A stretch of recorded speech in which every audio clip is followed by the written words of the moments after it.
único que é digno de receber a honra e a glória, a força e o poder, ao Rei eterno e imortal, invisível, mais real, a Ele ministramos louvor.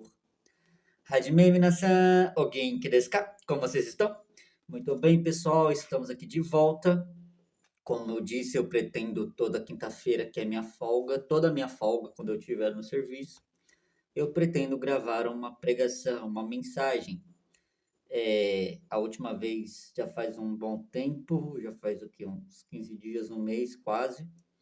E agora vou estar trazendo essa que o Espírito de Deus está me incomodando para poder trazer, já que estamos muito próximo de acontecer o que está para acontecer, no que eu vou falar segundo o Espírito de Deus nessa ministração. Essa é a segunda vez que eu prego no meu celular novo que Deus me deu. Eu orei pedindo a Deus um celular novo com uma câmera frontal boa. E por incrível que pareça, essa câmera frontal é boa demais. A traseira, misericórdia. Ela é meio desfocada, ela é meio embaçada, mas a dianteira é muito boa para filmar, para tirar foto. É uma maravilha. Deus deu exatamente do jeito que eu pedi para a glória dele, né? E estamos aí, sem mais delongas. Quero agradecer a Deus, pedir desculpa pelo atraso, pessoal, por fazer tempo de não estar ministrando, mas eu pretendo aí toda semana trazer uma pregação, né? Para quem não me conhece, o meu nome é Wesley Alves de Souza, esse é o meu nome de registro. Quando nasci lá no dia 28 de fevereiro de 1992, lá na cidade de São Bernardo do Campo, em Rugi Ramos, meus pais me nomearam com este nome, registrou lá em cartório. No entanto, eu me identifico como Lei Alves, Lealves, né? Por quê? Porque quando eu era adolescente, mais ou menos meus 13, 16 anos de idade, jovem já quase, eu decidi fazer um voto com Deus, porque eu estava bem atrapalhado naquela época, né? Ia para a igreja e atrapalhava, ia para a igreja e atrapalhava, era aquele crente Raimundo, né? E vai e volta pela igreja, todo mundo. E eu queria ser fiel a Deus, então eu cansei, eu fiz um voto com Deus. Nesse voto que eu fiz com Deus, eu peguei meu nome Wesley, Wesley, e tirei as três primeiras letras, WES, e descartei. E fiquei com as três últimas letras, LEY, e peguei o meu segundo nome composto. Aí, além de Wesley Alves de Souza, ficou Lei Alves de Souza. Wesley Alves de Souza ainda é muito usado no cotidiano da vida, né? Porque ainda estou registrado no cartório, CPF e tudo mais, ainda está com esse nome. Mas no mundo espiritual, o nome Wesley não tem valor nenhum. Os anjos, os demônios, todos já me conhecem como Lei Alves, né? Eu já tive vários sonhos com isso, até mesmo os demônios me reconhecem com o nome Lei Alves do pacto, para você ter uma noção de como é sério fazer pacto com Deus. Fazer pacto com Deus é coisa seríssima. Deus leva muito a sério, os anjos levam a sério, o demônio leva a sério. É muito sério fazer pacto com Deus, fazer voto com Deus, fazer pacto com Deus é sério demais. Então, antes de fazer, antes de pensar em fazer, analise o que você está fazendo. Não faz, eu vou fazer um pacto com Deus. Não, vamos com calma. Analisa as coisas, pensa com calma, porque pacto com Deus, pode ter certeza, é coisa seríssima demais, é muito sério. E você tem que levar isso a sério, porque é sério, de verdade. Não é brincadeira. O mundo espiritual não é brincadeira. Então eu fiz um pacto com Deus, assim como Deus mudou o nome de Arão para Arão, de Arão para Abraão, mudou o nome de Paulo para Saulo, nome de Cefas para Pedro, mudou o nome de Jacó para Israel, mudou o nome de Gideão para Jerubbaal, o nome desses homens teve mudança, né? Então decidi usar como exemplo Abraão, Jacó e Saulo, Paulo de Tarso, e fiz essa troca de nome e fiz esse voto com o Senhor, e é um voto muito sério. É claro que eu vi um tempo que eu estive desviado da igreja, quase 10 anos, e quando eu voltei, algumas pessoas já me chamam por esse nome, e por incrível que pareça, pessoas que praticamente eu não tenho muita afinidade, me chamou de Lei Alves essa semana. Eu falei, caramba! E eu fiquei pensando, e tem muitas pessoas que me chamam por esse nome, assim, são poucas pessoas. Quando eu falo muitas, é muitas pela quantidade de pessoas, né? Por causa do meu nome. E até um homem uma vez, não, seu nome é Lei Alves, seu nome é Wesley, o que está escrito lá no seu RG? Wesley, mas Lei Alves é um pacto que eu fiz com Deus.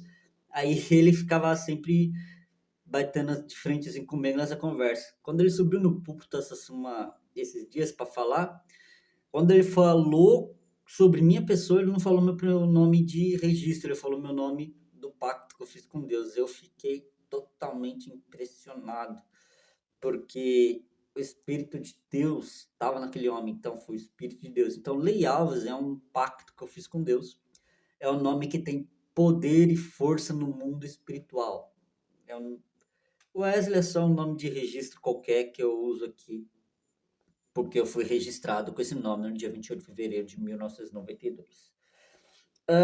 Sim, eu tenho 33 anos, tá? Completei 33 anos agora, dia 28 de fevereiro de 2025. Sem mais delongas, vamos abrir o livro que eu mais amo, que é o livro do Apocalipse, e também um dos livros que mais é difícil o entendimento, e onde as pessoas mais erram em muitas interpretações, muito entendimento, e deixando essas coisas de lado, vamos àquilo que o Espírito Santo nos quer revelar. Apocalipse, capítulo de número 14, vamos ler algumas referências, iniciando por Apocalipse de número 14, versículo de número 17. E saiu do templo o que está no céu, outro anjo, o qual também tinha uma foice aguda. E saiu do altar outro anjo, que tinha poder sobre o fogo, e clamou com grande voz ao que tinha a foice aguda, dizendo: Lança tua foice aguda e vindima os cachos da vinha da terra, porque já suas uvas estão maduras. E o anjo meteu a foice à terra e vindimou as uvas da terra, da vinha da terra, e as lançou no grande lagar da ira de Deus. E o lagar foi pisado fora da cidade, e saiu sangue do lagar até os freios dos cavalos, pelo espaço de 1.600 estádios. Capítulo 15, versículo 1. E vi outro grande e admirável sinal no céu. 7 anjos que tinham as 7 últimas pragas, porque nelas é consumada a ira de Deus. Ainda no livro de Apocalipse, capítulo de número 19. Capítulo 19 de Apocalipse, versículo de número 11. E vi o céu aberto, e eis um cavalo branco. O que estava sentado sobre ele chama-se Fiel e Verdadeiro, e julga e peleja com justiça. E os seus olhos eram como chama de fogo, e sobre a sua cabeça havia muitos diademas, e tinha um nome escrito que ninguém sabia, senão ele mesmo. E estava vestido uma veste salpicada de sangue. Guarde essa palavra, uma veste salpicada de sangue. E o nome pelo qual se chama é Palavra de Deus. E seguiam-no os exércitos que há no céu, em cavalos brancos e vestidos de linho fino, branco e puro. E da sua boca saía uma espada aguda para ferir com ela as nações. E ele as regerá com vara de ferro. E ele mesmo é o que pisa o lagar do vinho do furor da ira de Deus Todo-Poderoso. Amém? Vamos orar? Pai nosso que estás no céu, santificado seja o teu nome. Que não venha eu nesse momento falar, que não venha de mim mesmo nenhuma única sequer palavra que saia de meu próprio entendimento. Porque como humano posso cometer equívocos. E como profeta e servo do Deus Altíssimo, ministrante da tua santa palavra, não posso cometer um equívoco sequer, porque a palavra é tua e o Senhor garante a tua palavra. Não importa quantos sábios estudiosos se levantam, mas a tua palavra é a verdadeira sabedoria. A tua palavra é que dá conhecimento e entendimento. E aqueles que rejeitam com força entender e compreender a palavra segundo o teu espírito, mas querem entender de si mesmo, são tolos, porque eles querem tirar de si mesmo o entendimento e não querem acreditar nas verdadeiras palavras que muitas das vezes são duras e amargas. Senhor Jesus, que a amargura da tua palavra pode ser o remédio da nossa salvação, que nos dará a vida eterna, que nos manterá com o nosso nome escrito no teu livro, porque o que mais importa nesse mundo não é saber pregar, não é saber profetizar, não é falar em língua estranha, mas o que mais importa nesse mundo não é ter todos os dons da Bíblia. O que mais importa nesse mundo é ter o fruto do Espírito Santo, cujo este causa um efeito muito grandíssimo, que é ter o nome escrito no livro da vida, da qual o Senhor decidiu não riscar o nome do livro da vida daqueles que têm o fruto do teu Santo Espírito. Maior é o fruto do que o dom. E segundo a tua misericórdia, o teu servo, Senhor, está aqui pedindo a tua graça, o teu entendimento, a tua sabedoria e palavras para ministrar ao teu santíssimo povo. E dê entendimento, Senhor. Abra o entendimento e o coração daqueles que realmente querem entender e daqueles que não querem entender, que tenhamos paciência com eles, segundo a tua muitíssima misericórdia. Amém. Meus queridos e amados irmãos, o livro de Apocalipse, escrito pelo apóstolo João, o último dos apóstolos a conhecer a morte, lá na ilha de Patmos, né? Ele estava lá totalmente isolado naquela ilha. Ele teve uma visão, uma revelação do Espírito de Deus sobre as coisas que aconteceriam no futuro. Há um pouco mais de 2000 anos, um homem teve a graça de Deus de enxergar o futuro e o presente, que naquele momento, como as cartas que foram enviadas às 7 igrejas, né, ali com repreensão, onde Deus mostrou o presente, mas também mostrou o futuro. O livro do Apocalipse, Apocalipse não significa fim do mundo. Toda vez que falamos Apocalipse, as pessoas pensam logo em fim do mundo. Por quê? Porque no livro de Apocalipse está relatado coisas que são trágicas, muitas coisas trágicas, muitas tragédias que demonstram ser o fim do mundo, o fim da humanidade.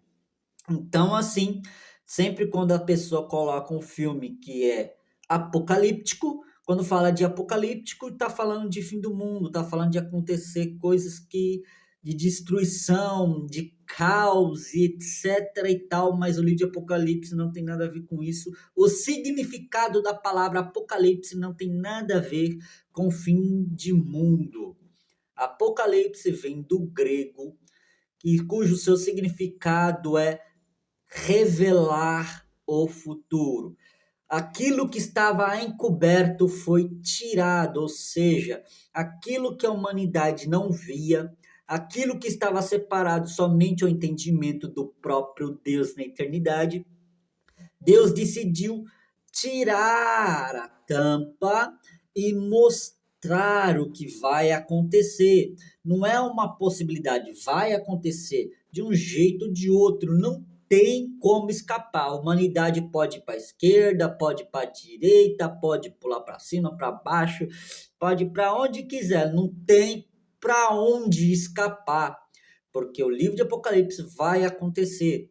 Querendo a humanidade sim ou não, querendo o diabo sim ou não, até seus anjos querer sim ou não, não tem jeito. Nem se a igreja do mundo inteiro, nem se todos os fiéis do mundo se ajoelhar e clamar diante de Deus para que o livro de Apocalipse não aconteça, ele deixará de acontecer. Vai acontecer. E ponto. Então, o livro do Apocalipse quer dizer revelação, foi mostrado para João aquilo que aconteceria nos próximos anos. Anos estes das quais nós já estamos vivendo algumas coisas. Já estamos vivendo. O livro de Apocalipse ele é muito difícil e complexo porque as pessoas confundem muito. Isso já bateu muito em mim também, já me causou muita confusão. Porque às vezes a gente é que nem Pedro, recebe uma revelação do Espírito de Deus e depois a gente quer continuar por nossa própria interpretação. Pedro recebeu do Espírito de Deus que Jesus é o Cristo. Só que depois Pedro disse: Jesus, tem misericórdia de ti, não vai morrer não. Jesus, cala a boca, Pedro, você não sabe do que está falando, homem. Então, muitas das vezes a gente acaba tirando certas conclusões de nós mesmos e a gente acha que é o Espírito Santo.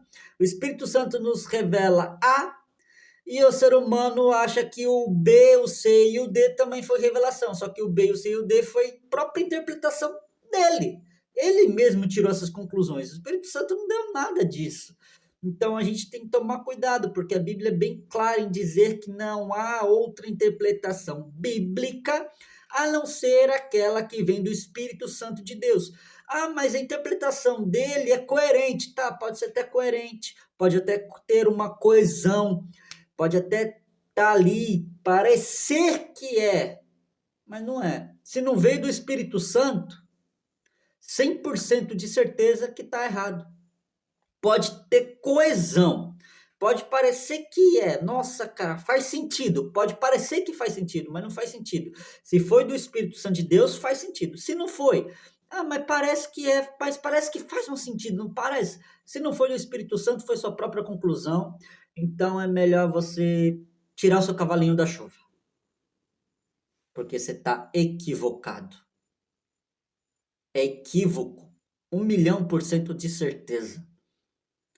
Porque se não foi revelado pelo Espírito Santo, pode até fazer sentido, mas está equivocado. Tá bom? Aí você precisa ir para a oração para receber do Espírito Santo de Deus. E algumas coisas do livro de Apocalipse acontecem simultaneamente, ou seja, acontecem ao mesmo tempo. Outras já não. Os 7 selos acontecem primeiro, quando abre o último sétimo selo já começa a tocar as 7 trombetas, assim que toca, antes de tocar a 7ª trombeta, vai ter o arrebatamento. Aí depois que toca a 7ª trombeta, vai acontecer as 7 taças da ira de Deus que será derramada sobre a humanidade. E as pessoas confundem um pouco isso daí. E outras coisas que a pessoa também confunde é que acha que primeiro vai subir a besta que subiu do mar, depois a besta subiu da terra, e esses são eventos simultâneos. E quando as pessoas falam da besta da terra e da besta do mar, que está no livro de Apocalipse, nos versículos anteriores, elas acham que vai surgir um animal místico. E não, gente. Ali não está falando de animal místico, ali está falando de poder. Ali está falando de conhecimento. Eu tenho mensagem já sobre a besta que subiu da terra, o besta que subiu do mar. Tá lá na minha playlist no YouTube, As Bestas do Apocalipse. E ali mostra que a besta do mar é um aglomerado de poder político e socioeconômico. E a besta que subiu da terra tem aparência de homem. Tem uma besta com aparência de homem. Robótica, com a capacidade de falar. Um robô parece com um homem.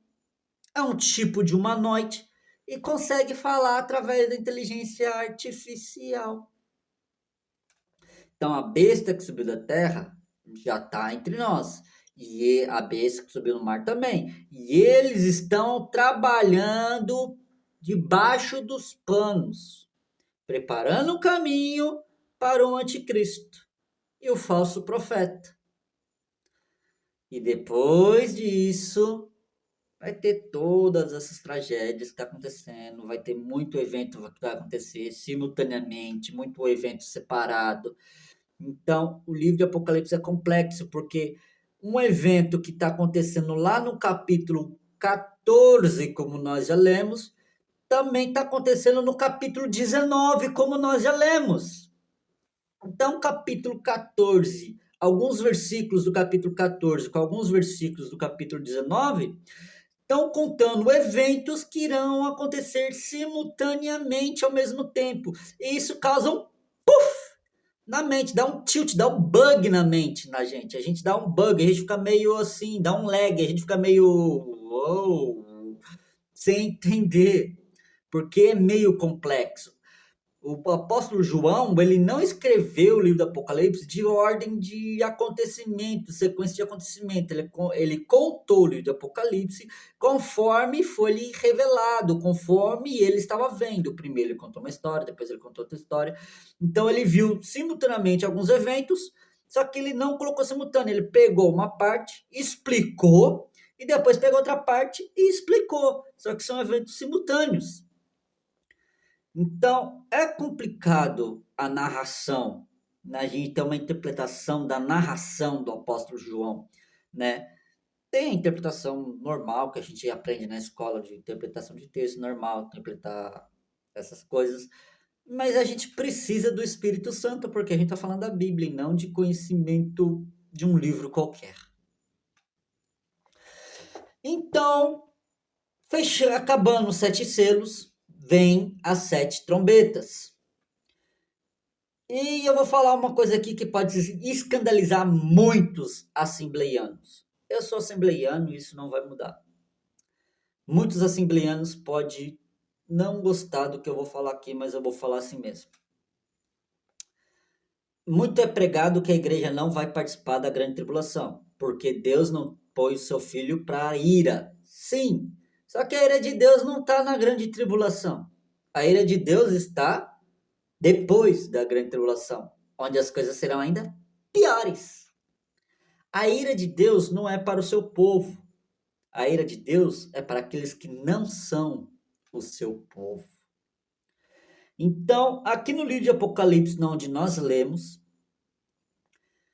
antes de tocar a 7ª trombeta, Jesus vem, passa a foice nos versículos anteriores do capítulo 14 e arrebata a igreja, cegando os santos, onde os santos serão arrebatados, onde Jesus vem no segundo livro de Tessalonicenses, com trombeta, voz de arcanjo, e alarido, trombetas e alarido e voz de arcanjo. Ali os mortos ressuscitarão primeiro, todos aqueles que morreram em Cristo, tanto antes quanto depois, desde Adão e Eva até o dia do arrebatamento, todos aqueles que morreram em Cristo, acreditando em Deus, em Jesus, tendo a fé no Evangelho, na palavra, no Deus Altíssimo, todos serão arrebatados. Então, Abraão, Isaac, Jacó, Moisés, Davi, Daniel, Ananias, Azarias, Misael, Pedro, João, Tiago, Paulo, Mateus, Lucas, Joel, Obadias, Natanael, todos esses homens e mulheres, Maria, Maria Madalena, Maria, mãe de Jesus, todas essas pessoas serão ressuscitadas junto com outras pessoas cujo nome eu não citei aqui, que são muito nomes. Todos serão ressuscitados primeiro. E assim que estes forem ressuscitados, a igreja que estará com vida ali, que não experimentou a morte, aqueles que não experimentaram a morte, junto com aqueles que experimentaram a morte e foram ressuscitados, subirão todos juntos, unânime, para a glória, a encontrar com Jesus Cristo nas nuvens. Encontrando com Jesus Cristo nas nuvens, participará das bodas do Cordeiro, como está lá em Mateus capítulo de número 25, onde a igreja de Jesus Cristo não é a noiva, porque não é as virgens que casam, porque aqui tem em Mateus capítulo 25, está colocando a igreja como virgem e não como noiva, porque as virgens, ela tem um trabalho, elas não vão casar, elas vão fazer parte da cerimônia de um casamento e de uma aliança de Jesus Cristo com Israel. E a igreja fará parte dessa cerimônia por 1000 anos. Ok? Então, o que vai acontecer depois do arrebatamento? O que vai acontecer depois do arrebatamento? Vai vir um anjo com uma foice aguda. E do templo de Deus vai surgir outro anjo que tem poder sobre o fogo e vai falar: passa a foice e vindima as uvas da terra, porque já estão maduras. Essas uvas são as obras da humanidade, desde Adão e Eva até o arrebatamento. Tudo que o homem fez, maldade, engano, pornografia, mentira, prostituição, assassinato, corrupção, idolatria, tudo essas coisas aí, todo sorte de pecado, ou melhor, todo azar de pecado, porque pecado não é sorte, pecado é azar.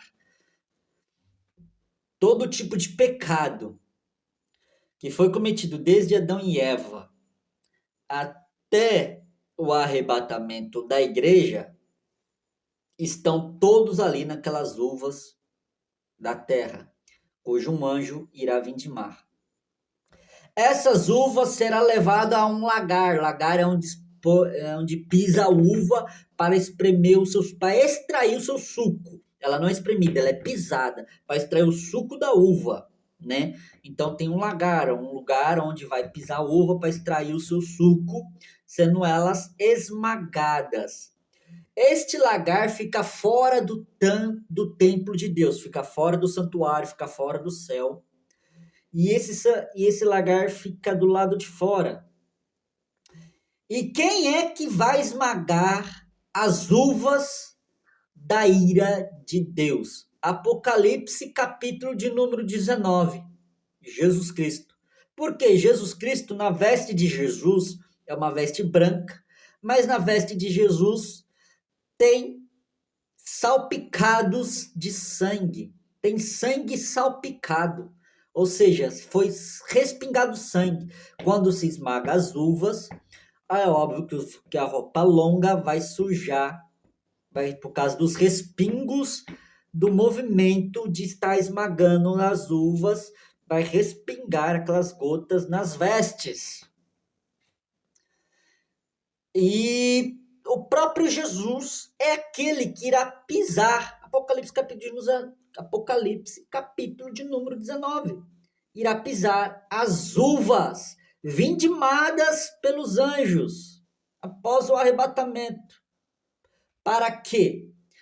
Para que se encha 7 taças. As taças da ira de Deus estão vazias, estão guardadas, porque ainda não foi hora de ser esmagada as uvas da ira de Deus.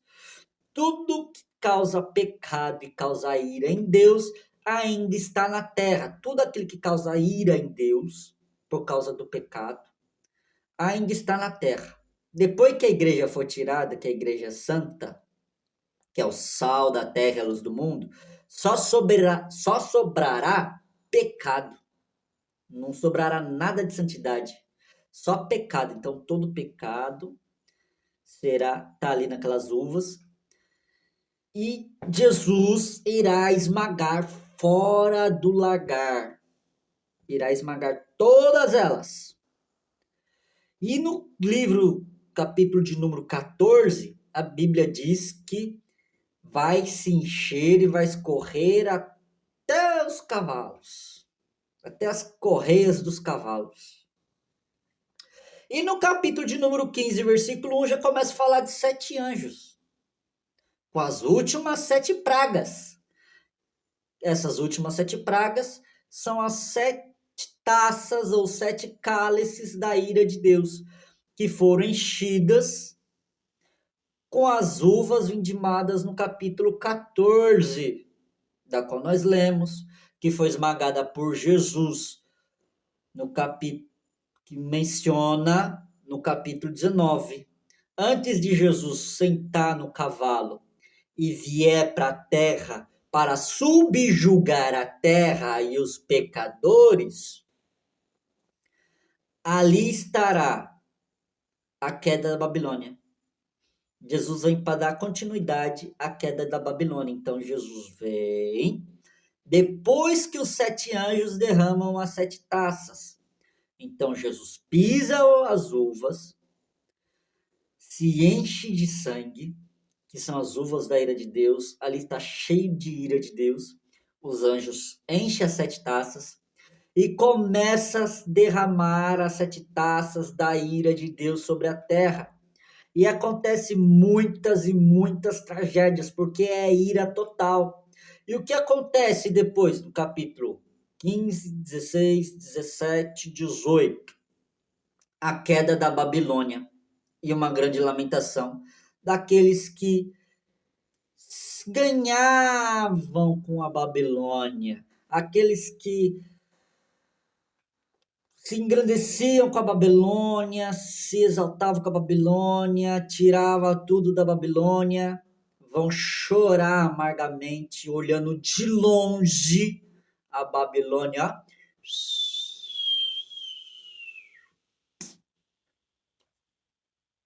Porque a Babilônia vai cair. Babilônia vai cair. Babilônia vai cair. Babilônia vai cair. A Babilônia vai cair. A Babilônia vai cair. A Babilônia vai cair. E não há quem impeça a queda da grande Babilônia, porque o próprio Deus irá derrubar a Babilônia com grande furor, com grande ira, junto através da sua ira, das uvas que serão vindimadas, dos pés de Jesus esmagando aquelas uvas, e os anjos irão ser os entregadores das últimas pragas, que serão tão terríveis quanto as 7 trombetas. Se você acha que as 7 trombetas são terríveis, porque na verdade as pragas do julgamento estão nas primeiras 6 trombetas, a 7ª trombeta, quando a 7ª trombeta toca, há um silêncio no céu, e também há trovões e relâmpagos, e os anciões e os querubins glorificam a Jesus, dizendo que todos os reinos do mundo vieram ser do Senhor Jesus Cristo. E é aí que começa a coleta das uvas.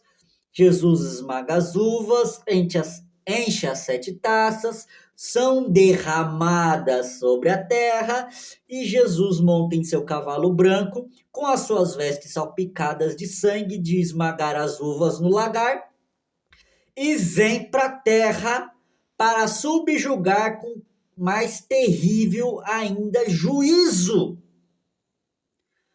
A Bíblia diz que na boca de Jesus saiu uma espada aguda. Aleluia. No livro de Malaquias, no último capítulo de Malaquias, a Bíblia diz que a carne dos ímpios irão se derreter como esterco, irão cair na terra como esterco, e o seu sangue será como pó sobre a terra. E a Bíblia diz que os justos pisarão nas cinzas dos ímpios.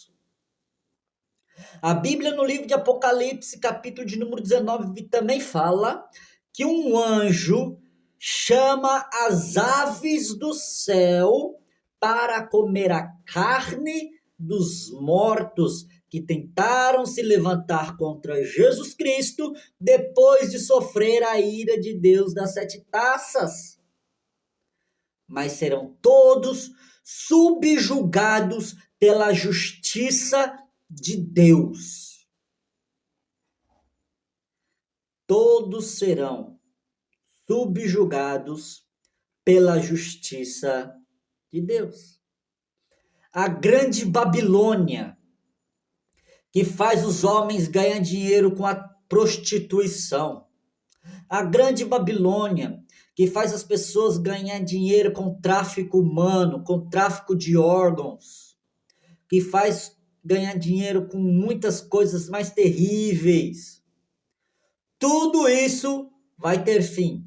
E é o próprio Jesus Cristo que vai pôr um fim nisso tudo. E não está longe de acontecer. Quando vai acontecer? Não sei. Só sei que vai acontecer depois que a 7ª trombeta tocar. Depois que a igreja não estiver mais aqui na terra, essas coisas irão acontecer. Amargamente. Será tão amargo. Será tão terrível. Terrível. É só ler capítulo 15, 16, 17, 18 do livro de Apocalipse, que vai falar sobre a queda da grande Babilônia. E as lamentações do povo que ganhavam com isso. E não vão ganhar mais, porque tudo isso vai acabar. O próprio Jesus Cristo, que subiu ao céu diante dos homens numa nuvem branca, disse aos anjos para enviar uma mensagem da mesma maneira que eu subi, eu vou descer. Eu subi numa nuvem, vou descer numa nuvem, vou botar para quebrar. Eu vou mostrar quem é que manda. Na primeira vez que eu vim, me mataram. Mas na próxima vez que eu voltar, é eu que vou julgar. Quando eu vim na primeira vez, me julgaram culpado. Quando eu voltar na segunda vez, quem vai julgar culpado sou eu. É Jesus Cristo que vai julgar culpado a humanidade. A humanidade julgou Jesus Cristo culpado há mais de 2000 anos. Quando Jesus voltar, é ele que vai julgar a humanidade como culpada, pecadora e errante, irrepreensível, incorrigível. Se não tem como corrigir, corta fora. Seleciona. Ele vai tirar os santos da igreja. Não estou falando de time de futebol, estou falando de santos, aqueles que são santificados pelo Espírito Santo de Deus. E aqueles que não são santificados pelo Espírito Santo de Deus, bau. Vai sofrer a ira de Deus. E vai ser terrível. Terrível. Totalmente terrível. Será terrivelmente terrível. Porque a Babilônia vai cair. Os anjos derramarão as taças cheias de ira de Deus. E Jesus Cristo irá subjugar a terra. Os justos não estarão mais aqui. Mas os justos pisarão nas cinzas dos ímpios, que serão subjugados pela própria palavra de Deus. No livro de Apocalipse, capítulo 19, nós lemos que Jesus é a própria palavra de Deus. João capítulo 1, versículo 1, no princípio era o verbo, e o verbo estava com Deus, e o verbo era Deus, Jesus. Então, tá aí a palavra. A queda da Babilônia. As 7 taças da ira de Deus serão derramadas sobre a humanidade.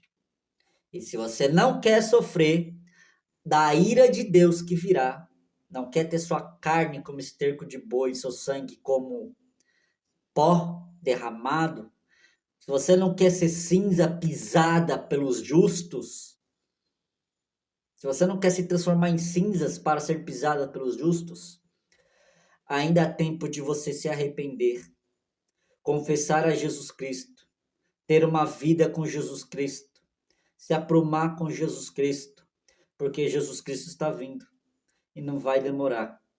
O anticristo já está preparando o caminho. O anticristo, daqui a pouquinho ele fala, ele aparece. Daqui a pouco. Não vai demorar muito. Quando, não sei. Mas logo, logo ele aparece. E quando ele aparecer, a igreja não estará aqui. E a humanidade irá sofrer terrível aflição, terrível tormenta. Você tem todo o direito de não acreditar. Também não acreditaram em Noé quando ele estava construindo a arca, que ia chover. Aí é com você. A decisão é sua. Você tem o direito de decidir se vai escolher o caminho da salvação ou o caminho da perdição. Você tem o direito de me chamar de louco, maluco, da mesma maneira que você tem o direito de aceitar a palavra de Deus e se converter. Porque o evangelho, desde quando foi anunciado no mundo, é arrependimento. Qualquer outro evangelho que não seja o evangelho da cruz e do arrependimento é maldito. Evangelho da prosperidade, maldito.